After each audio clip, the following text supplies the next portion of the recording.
咱们接下来聊一聊，为什么人们总是喜欢去担心一些还没有发生的事情，以及我们如何能够停止这种内耗，把我们的注意力拉回到当下可以做的事情上面。这个话题真的很重要，那我们就直接开始吧。咱们先来说说啊，什么是提前恐惧？就是大家经常会有的提前恐惧到底是一个什么样的东西？它会带来哪些影响？简单来说呢，提前恐惧就是还没有发生的事情，你就已经在脑海当中把所有糟糕的可能性都过了一遍。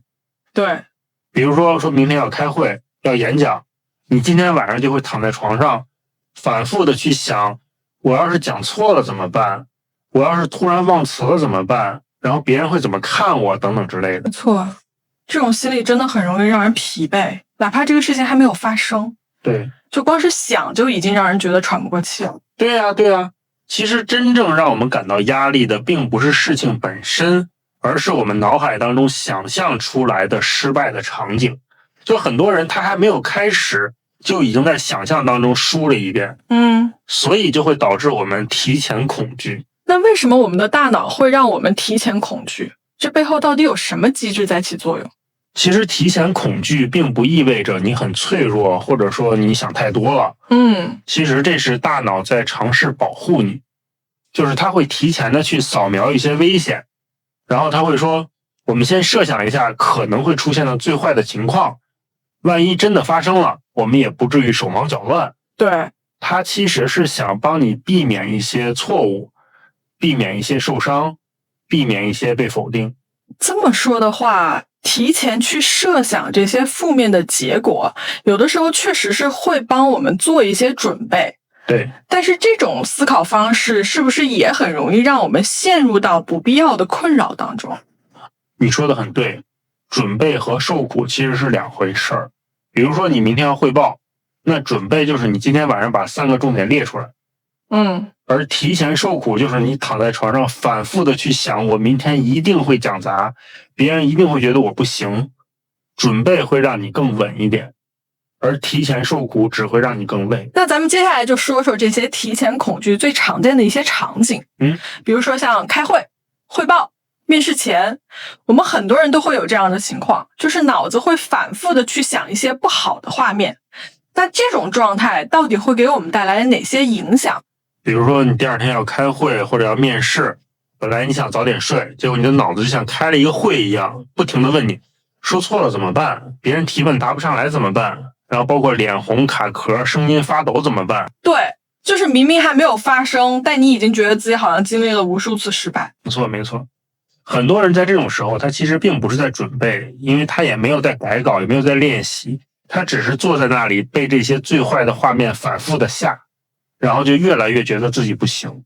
明明事情还没有发生，就已经提前感受到丢脸、失败、被否定。就像你说的，很多人在发完消息，对方没有立刻回复的时候，就会陷入到一种焦虑当中。那这种情况背后到底在想什么？这种情况也很常见。你发完消息之后，一开始还挺正常的，对，过了半个小时，对方没回，你就开始时不时的看这个聊天框，然后1个小时没回，你就开始翻自己刚才那句话，是不是我说的语气太冷了？是不是我太主动了？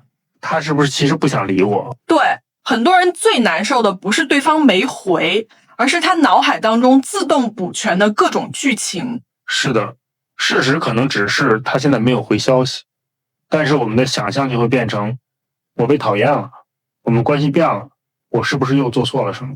还有就是在一段关系刚刚稳定的时候，为什么有的人反而会开始担心这段关系会出问题呢？其实很多人在关系刚刚稳定一点的时候，反而会开始紧张。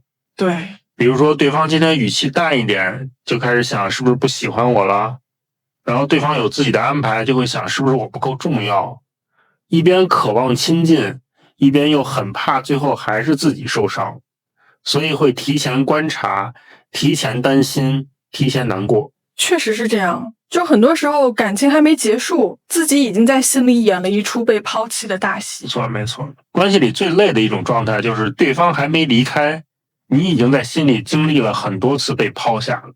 对，最后就搞得双方都很疲惫。说到这个，我想问一下，就是当我们想要尝试做一件新的事情之前，为什么我们的大脑总是会第一时间想到失败，想到别人会怎么看我们？这种想法最后又会造成什么样的结果呢？就比如说你想要开一个账号，想要学一个新技能，想要换一份工作，甚至只是想要表达一下自己真实的想法。很多人还没有开始就已经想到了没人看怎么办，做不好怎么办，别人笑我怎么办，最后失败了是不是更证明我不行？这样的念头就会让人越来越犹豫，越来越退缩，最后什么都不敢尝试。是啊，于是你就迟迟不开始，拖着拖着，你又开始责怪自己，说你看我果然什么都做不好。其实恐惧一开始是想保护你，最后却把你困在原地。那我们可以用什么样的具体的方法能够把自己从这种提前恐惧当中拉回来？比如说当我们发现自己已经陷入到这种情绪的时候，我们可以怎么去调整自己的心态？有一个很有意思且很有用的小方法，就是把我害怕换成我正在想象一个糟糕的结果。对，就这一句话其实就非常的有力量，因为我害怕会让你觉得危险已经来了，但是我正在想象一个糟糕的结果，会提醒你这可能只是你脑子里的一场预演而已。听起来很有意思，这种表达方式的改变是不是可以帮助我们更客观的去看待自己的焦虑？没错没错，比如说你可以对自己说，我现在不是正在失败，我只是在脑海当中预演失败。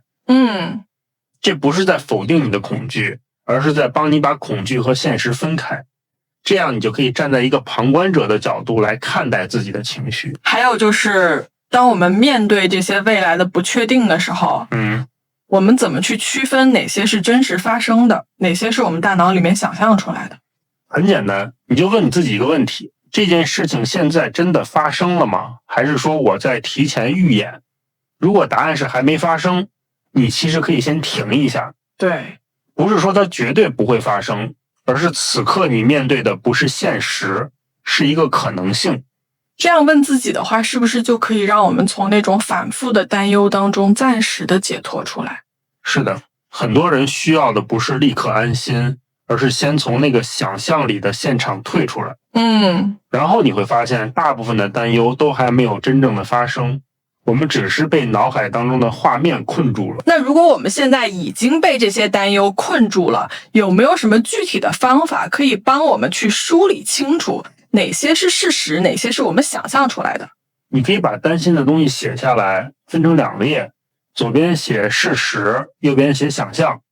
比如说，事实是明天有一个汇报，想象是我会讲砸，大家会否定我，我以后都没机会了。对，或者说事实是对方2个小时没回消息，想象是他讨厌我了，我们关系完了。写下来之后会不会更容易发现其实我们的恐惧很多都是被放大了？对啊，写出来以后你就会发现很多恐惧它不是凭空来的，但它确实被我们的脑子无限的放大了。对，这时候你就可以更清楚的看到现实是什么样子。如果说我们现在就是非常担心未来会发生什么事情，那有哪些很小的行动可以帮我们停止这种反复的思考，然后让我们感觉好一些？